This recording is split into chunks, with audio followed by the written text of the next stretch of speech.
Before we begin, if you enjoy deep-dive crime stories that uncover the chilling realities of the world we live in, make sure to subscribe and turn on notifications. These are the stories that remind us evil often hides in plain sight. Now let's begin. Online dating. It's a modern phenomenon. What used to require meetings, introductions through friends, or long nights at social events is now reduced to a swipe, a message, an exchange of words on a screen.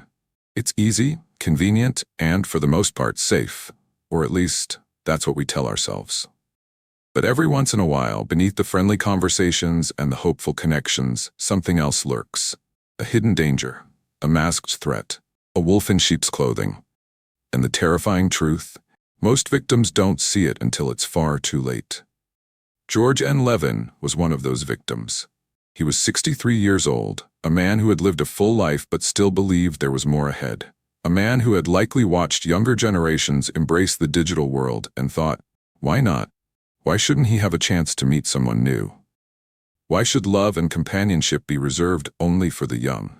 He had a home. He had stability. He had something to offer. And in his mind, somewhere out there, someone was looking for exactly that. But the reality of online dating isn't always about mutual connection. Sometimes it's about opportunity. Sometimes it's about predators finding the perfect victim. A victim who is trusting, who is kind, who perhaps lives alone, who perhaps wouldn't suspect danger until it was standing right in front of them. And that's exactly what happened to George. We don't know exactly what he was looking for when he downloaded that dating app. Maybe he was just lonely. Maybe he wanted a partner. Or maybe he was just open to meeting new people. Either way, what he found wasn't love. It wasn't friendship. It wasn't anything close to what he expected. It was something far more sinister. At first, the conversations seemed harmless. The messages were friendly. The people on the other side of the screen seemed real, normal, like anyone else looking for a connection. Their names? Geiderwuin, Bello and Jefferson Ubilla-Delgado. Two men who had crafted the perfect illusion. They didn't seem threatening. They didn't raise any red flags. To George, they were just two potential friends, maybe more. What happened next wasn't an accident. It wasn't a misunderstanding. It was a trap. One that had been set long before George even realized he was walking into it. Think about it. How many people have invited a stranger into their home after meeting online? How many of us have gone on blind dates, trusting that the person sitting across from us has good intentions? How many times have we believed, with no real evidence, that the person we're talking to is exactly who they say they are? George believed it, and that belief sealed his fate. It started like any other online conversation. Words exchanged on a screen, maybe a joke here, a compliment there, maybe a sense of excitement, the possibility of something new. We don't know exactly what was said. We don't know if George hesitated.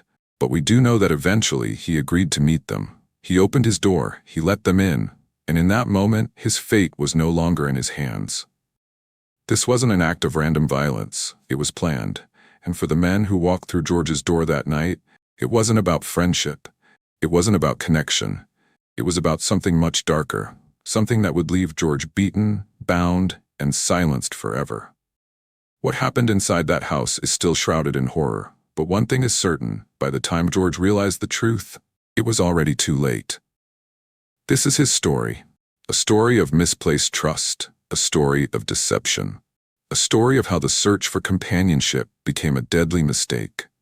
And as you listen to what happened next, ask yourself this: how well do you really know the people you meet online? George Levin had spent most of his life in Chicago, a city of bright lights, bustling streets, and deep history. A place where people come and go, where millions of lives cross paths every single day. But in the midst of all that movement, in the noise of a city that never stops, George lived a quiet life.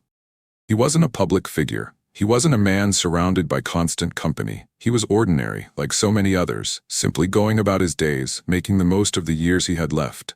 He had a home, a modest but comfortable place he had built over time, a place filled with the memories of a life well lived.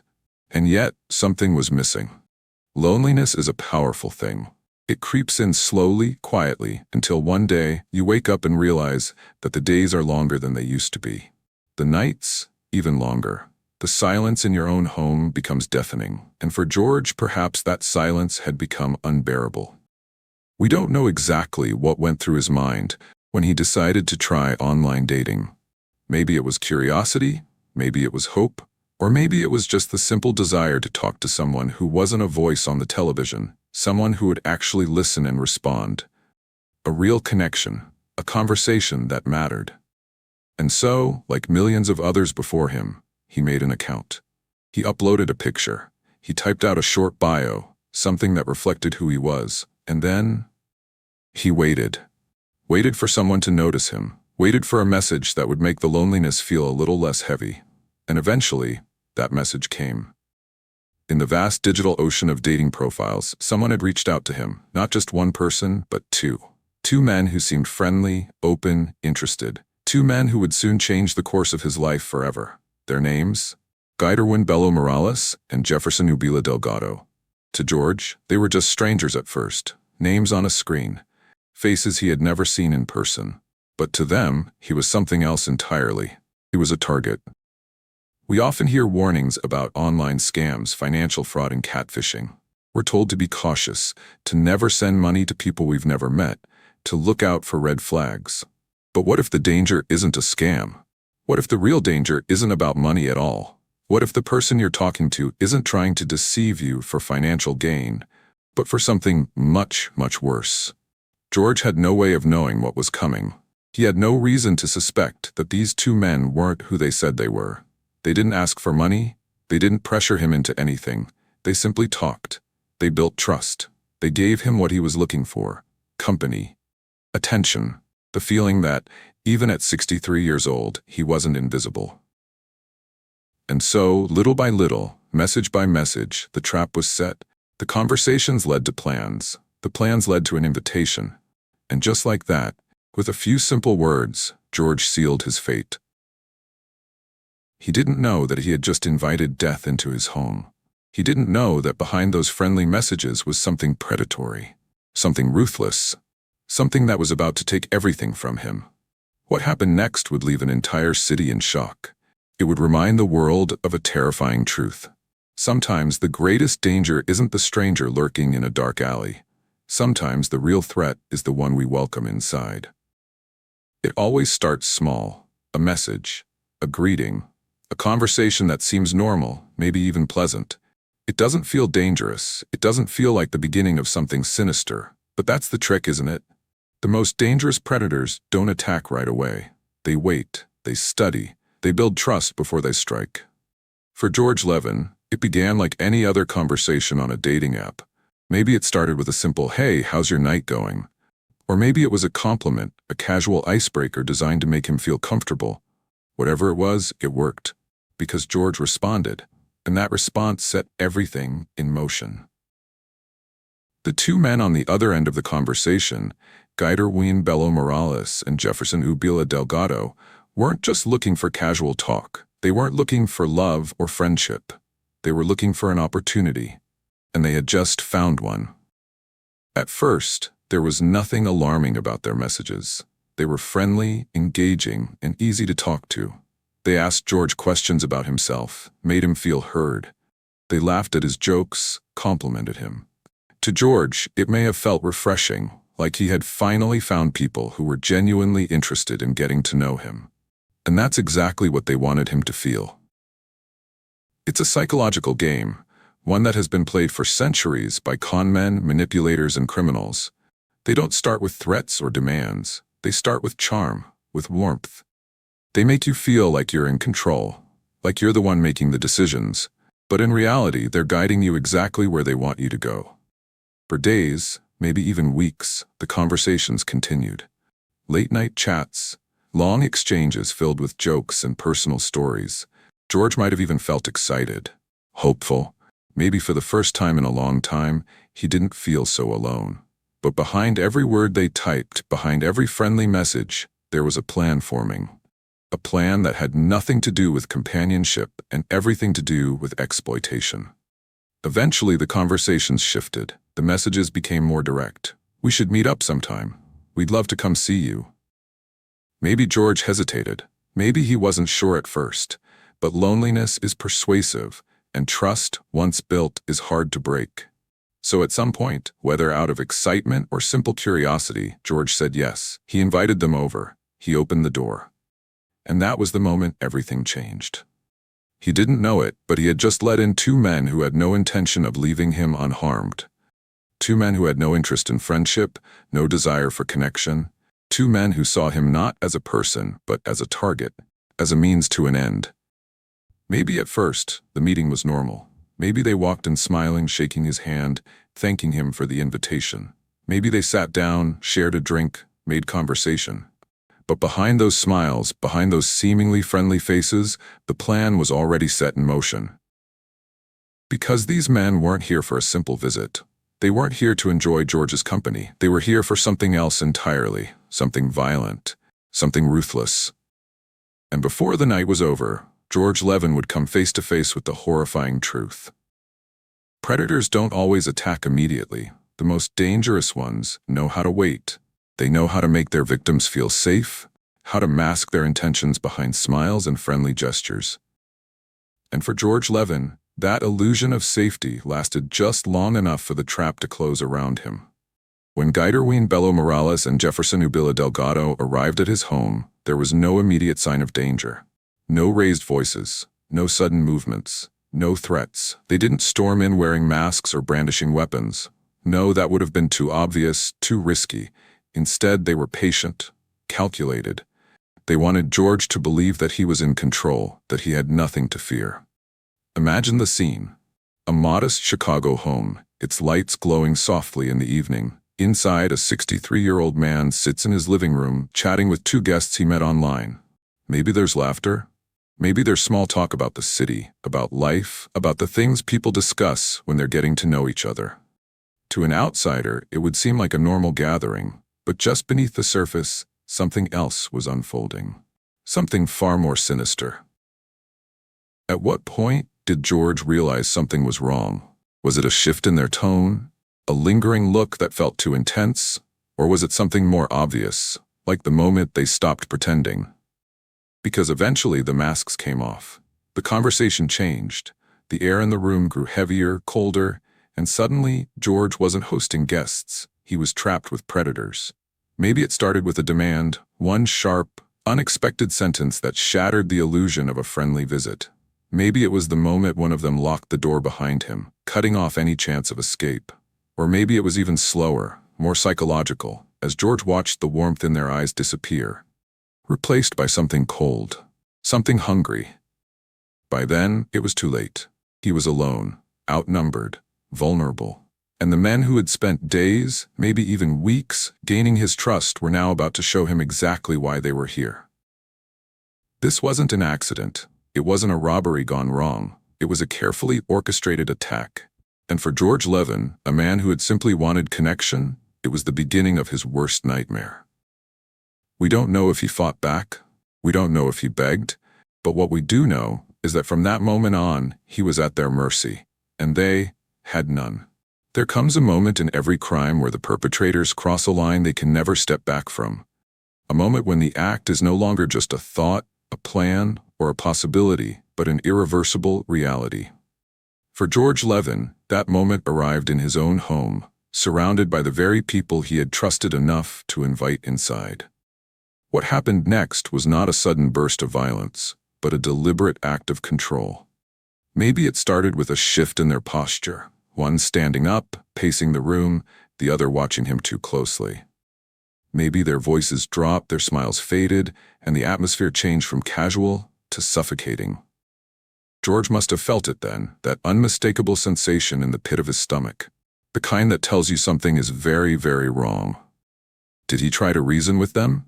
Did he ask them to leave, attempt to regain control of the situation? Or did the first act of violence come too quickly for him to react? A shove, a sudden grip on his wrist, a voice, no longer friendly, but commanding. Sit down, be quiet, a threat hanging in the air, unspoken but understood. In that moment, the reality of his situation must have hit him like a wave. This wasn't a misunderstanding. This wasn't a bad date. These men weren't just being rude or aggressive. They had come here for a purpose. and that purpose had nothing to do with friendship or companionship. Fear is a strange thing. It can make the body freeze, the mind shut down, time stretch out endlessly. Was George thinking of escape, of the front door, just a few steps away? Or was he already aware that it wouldn't matter? That the moment he had let them in, he had already lost any chance of walking away unharmed? The attack was swift, brutal, a hand around his throat, a fist against his ribs, the force of two men overpowering him, shoving him to the floor, pinning him down. He was 63 years old, but age doesn't prepare you for something like this. For the weight of another person pressing against your chest, for the sharp realization that you can't breathe, can't move, can't stop what's happening. They bound him, his wrists, his ankles, maybe with rope, maybe with whatever they could find in his own home. They gagged him, silencing whatever desperate pleas he might have tried to make. Because this wasn't just an attack. This wasn't just a robbery. This was a complete stripping away of control. They wanted him powerless, helpless, terrified. We don't know how long he was conscious. If he struggled until the very end, if he heard their voices, their laughter, their footsteps moving through his home as they took whatever they wanted. But we do know one thing. By the time they left, George Levin was no longer just a man looking for companionship. He was another name in the growing list of people who had trusted the wrong person. Another victim of a world that disguises danger as opportunity. And as his home fell silent once more, one question remained. Was this the first time these men had done something like this? Or just the first time they got caught? Chicago is a city that never sleeps. A city of millions, where life moves forward no matter what happens behind closed doors. Outside, the world continued as usual. Cars rushed down the streets, people filled restaurants and bars, laughter echoed in the cold night air. But inside George Levin's home, everything had already stopped. His house, once a place of quiet routine, was now a crime scene. The men who had taken everything from him had slipped away, disappearing into the night, blending back into the city as if nothing had happened. They had left no alarms, no shattered glass, no gunshots to alert the neighbors. Just silence. A silence so deep that for days no one even knew what had happened. George had no family living nearby, no co-workers who would wonder why he hadn't shown up. Maybe a few friends would send a text, leave a voicemail, but nothing urgent enough to raise immediate concern. And so, time passed. Hours turned into days. The walls of his home, the very ones that had once provided him comfort, now held only a terrible secret. The world outside moved on, but inside that house, the evidence of a brutal act remained. The body of a man who had simply wanted company, a man who had trusted too easily, a man who, in his final moments, might have realized the terrible truth, that the people he had let into his life had no intention of ever letting him leave it alive. But crime has a way of unraveling. No matter how carefully it is planned, no matter how quickly the criminals flee, something always remains, a trace, a mistake, a clue that will eventually lead someone to the truth. And in George Levin's case, that truth was about to come to light. It started with a welfare check. Maybe it was a neighbor who noticed the mail piling up. Maybe it was a friend who had grown concerned after days of unanswered calls. Whatever it was, someone finally realized that something wasn't right. And when the police were called to George Levin's home, they found what no one wanted to believe. A lifeless body. Bruises. Restraints. The undeniable evidence of a struggle. And the horrifying realization that George Levin hadn't just passed away in his sleep, he had been murdered. The investigation had begun, and the hunt for the two men responsible was about to lead police down a path that revealed just how cold and calculated this crime had been. When the officers stepped into George Levin's home, they were met with an eerie silence. The air was heavy, stale, carrying the unmistakable weight of something terrible. The living room showed no signs of forced entry, no broken windows, no kicked-in doors. Everything appeared normal, except for one undeniable fact: George Levin was dead. And the way he had been left told detectives this wasn't just a simple burglary gone wrong. The bruises, the restraints, the gag, these weren't the marks of a random act of violence. They were deliberate, calculated. The scene told a story, one of power, control, and a victim who had been completely overpowered before he could fight back. Whoever had done this had taken their time. They hadn't just come to steal, they had come to inflict suffering. The police knew immediately that this was a homicide, but the biggest question remained, who had done this, and why? Investigators combed through the house, searching for anything that might give them a lead. There were no signs of forced entry, which meant one thing: George had let his killers inside. He had trusted them. And in today's world, trust often leaves a digital trail. Detectives turned to the most important piece of evidence in modern investigations: George's phone. What they found changed everything. There in his recent messages was the link to his killers. Conversations from a dating app. Days, maybe even weeks, of exchanges between George and two strangers. Strangers who, in their texts, had seemed warm, friendly, interested in him. Strangers who had arranged to meet him at his own home. And now, George was dead. The detectives had names: Geiderwuin, Bello Morales, and Jefferson Ubilla-Delgado. But names weren't enough. They needed to find these men before they disappeared for good. The hunt was on. Surveillance footage, phone records, location pings, every digital footprint these two men had left behind was now a roadmap leading directly to them. And with each discovery, it became clearer. This wasn't their first time preying on someone. But if the police moved fast enough, it might be their last. Once the police had the names of the suspects, the pieces began to fall into place. The hunt for Geiderwuin, Bello Morales, and Jefferson Ubilla-Delgado was swift, methodical. Detectives used every tool at their disposal to track the men down: cell phone records, surveillance footage, witness statements. The digital age had made it possible to track the suspects' movements almost in real time. But even with all this technology, the true test lay in finding them before they could flee. The first breakthrough came when investigators traced the suspects' phones to a location just outside of Chicago. They had been staying at a local motel, under aliases, keeping their movements hidden from prying eyes. But the phone records told a different story. Morales and Ubilla-Delgado were not as careful as they thought. As the detectives moved in, they were met with resistance. The men were gone. They had vanished from the motel just hours before the police arrived. But they didn't vanish entirely. The digital trail was still there, and it led to a rental car, which had been traced to a small town a few hours outside the city.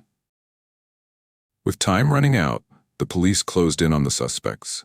They scoured the area, knocking on doors, checking local establishments. The clock was ticking, but finally, they found their break. A tip came in. Someone had seen the two men and they had been acting suspicious. It was enough. The pursuit was on. In a quiet neighborhood far from where the crime had been committed, the police found them. Geiderwuin, Bello Morales, and Jefferson Ubilla-Delgado, now cornered and desperate, were arrested without incident. No shootouts, no dramatic standoffs, just two men, caught and exposed for the crimes they had committed. It was over, but even as they were taken into custody, the questions kept coming. Why? Why had they targeted George Levin? What had motivated them to kill a man they had known only through a dating app? The answer, as it often is in crimes like these, was simple: greed. But it went deeper than just money. It was about control. It was about power. When they were interrogated, the truth began to emerge. They hadn't just robbed George Levin, they had tortured him. The gagging, the binding, it wasn't just to prevent him from calling for help. It was part of their twisted desire to dominate, to make him suffer before taking his life. It wasn't about money. It wasn't about anything other than the cruel satisfaction they took in overpowering him. Their story was chilling, but it was not unique. Every year, countless victims fall prey to those who prey on their loneliness, their trust, their vulnerability. It was a reminder that not all dangers are visible. Not all threats come in the form of strangers lurking in the shadows. Sometimes the danger comes from the people we invite into our lives, people we believe we can trust. And for George Levin, it was a trust that cost him everything. As the weeks passed, the case of George Levin's murder began to unfold in the courtroom. The charges against Geiderwuin, Bello Morales, and Jefferson Ubilla-Delgado were clear: murder, robbery, and assault. But as the trial began, what became evident was not just the coldness of their actions, but the twisted mindset that led them to commit such a heinous crime. The prosecution painted a vivid picture of the brutality George Levin had endured in the final moments of his life. The physical evidence, photos of his injuries, the restraints, the gag, told a story of a man who had been tortured, controlled, and ultimately killed in the very home he had opened to strangers. They argued that the act was not an impulsive decision, but one that had been carefully planned, methodically carried out, and, most terrifyingly, executed without remorse. The defense tried to argue that the men had acted in the heat of the moment, that there had been no premeditation. But it was a weak argument, one that was quickly dismissed as more details came to light. Surveillance footage showed the men entering George's home, looking calm and composed, as if they were entering a place of comfort, not a place they intended to rob and murder. There was no sign of hesitation. There was no sign of panic. It was as if they knew exactly what they were going to do. And then came the chilling testimony from those who knew George.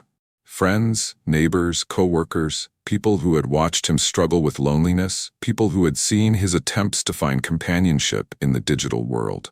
They spoke of the man George had been before he opened his door to strangers, a man who had been kind-hearted, generous, and who had simply wanted a connection. But the more they spoke, the more it became clear, George had been a victim of a world that often masks danger with the guise of connection. He had been looking for someone to talk to, someone to spend time with. He didn't deserve what happened to him. No one does. As the trial progressed, the picture of the two suspects grew darker. Witnesses came forward, recounting past incidents that hinted at a pattern of behavior, a history of manipulation and control. These weren't men who had just snapped. They were men who had learned to hide their true nature behind a veneer of charm and friendliness. The same tactics they used to lure George into trusting them were the same tactics they had used before. The courtroom was tense. Every word spoken by the defense seemed to fall flat. Every attempt to diminish the severity of the crime met with backlash from the prosecution. The evidence was overwhelming. The men were not just murderers. They were predators who had carefully planned and executed their attack on George Levin. They had stolen his life, taken his trust, and shown the world just how deep their depravity went. But as the trial continued, the question remained: could justice truly be served? Would the punishment match the horror of the crime? And most importantly, what would the final verdict say about the price of misplaced trust in a world that often feels too big, too anonymous, too dangerous? The day of the verdict arrived, and with it came a sense of finality. The courtroom was packed. Everyone had waited for this moment, some hoping for justice, others perhaps seeking closure, but all wanting to know what the outcome would be for Geiderwuin, Bello, Morales, and Jefferson, Ubilla-Delgado. Would they face the full weight of the law? Would their actions be punished with the severity they deserved? As the judge read the charges aloud, the room fell silent. The men sat, motionless, as if they had already resigned themselves to whatever fate awaited them. There was no visible reaction, no sign of remorse. The moment had come for them to face the consequences of their brutal actions. The jury had deliberated carefully, weighing the evidence, the testimony, and the chilling details that had unfolded during the trial. And when the verdict was finally announced, it was clear: Geiderwuin, Bello, Morales, and Jefferson, Ubilla-Delgado were found guilty on all charges. They had murdered George Levin. They had stolen his life, his trust, and his dignity. And now they would pay the price. The sentence was harsh: a life in prison, no chance of parole. It was a stark reminder of the consequences of preying on others, of manipulating and betraying the trust of those who only sought to connect. But even as the gavel came down, there was no real sense of relief. The damage had already been done. For George Levin, the trial had come too late.